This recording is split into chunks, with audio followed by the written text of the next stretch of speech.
I'm shaved now. Hi there again, buddy. Hey, brother, how you doing? Good. What do you think of Rafael Correa? Did some good things? You know what? Correa. He was the best of the worst. Mm-hmm. Absolutely.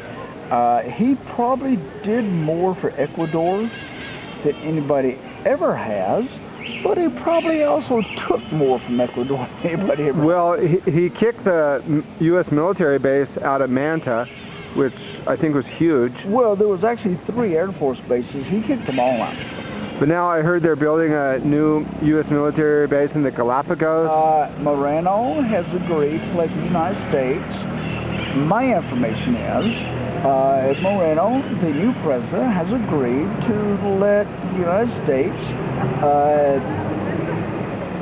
reinstall 2 Air Force bases because Moreno is doing everything he can to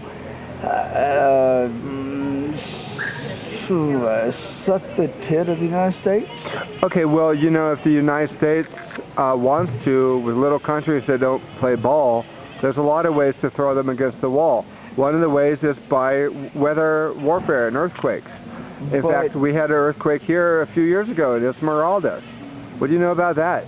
Well, here's what I know. It absolutely was an anomaly. Yeah. A 7.2 earthquake in that area is like unheard of. Mm-hmm. Okay, but at that point, I'll just tell you, call me a conspiracy theorist all you want to. Correa was coming up. Is his party going to be reelected or not? And they needed something to tear him down. You were part of the rescue operation, though, Yes. Is that right? What Yes. did you do? Well, I had a climbing team. I'll tell you this. Let me tell you how good Correa was. First off, he paved all the streets.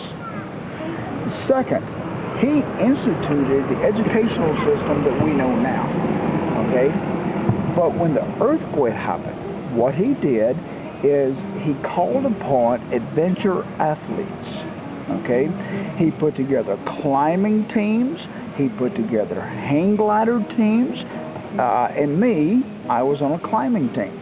Because most of the roads and bridges were gone. You couldn't get to a lot of these little barrios. And my job was to get rescuers, which unfortunately, after the first couple of weeks, it became recovery. Mm-hmm. And you had a lot of experience doing this sort of thing with the U.S. military covert operations and stuff like that. I volunteered for Colorado Mountain Rescue, and I also volunteered for Yosemite Mountain Rescue. And I'm also an EMT because my secondary in special operations was 18 Delta, which is medical. Okay, so I was a licensed EMT. Now, it's interesting to me. Most of your team is now dead. Do you think that's coincidence? They're either dead or missing. But they get weird diseases, cancer, find weird accidents. Oh, cancer would be easy. We're talking blood-borne diseases that absolutely do not exist. Wow. Now we're getting some real inside baseball here from you, and we appreciate that. I mean, literally, diseases that don't exist. And my daughter, and I'm not going to mention her name too much because I don't want her to be involved in this, she's a geneticist. And she deals with blood-borne diseases. And she's like, Dad, this was engineered. What was engineered? The blood-borne diseases that took out a couple of the guys. Wow. Well, thanks for this interview, Scott. We'll have to do this again someday.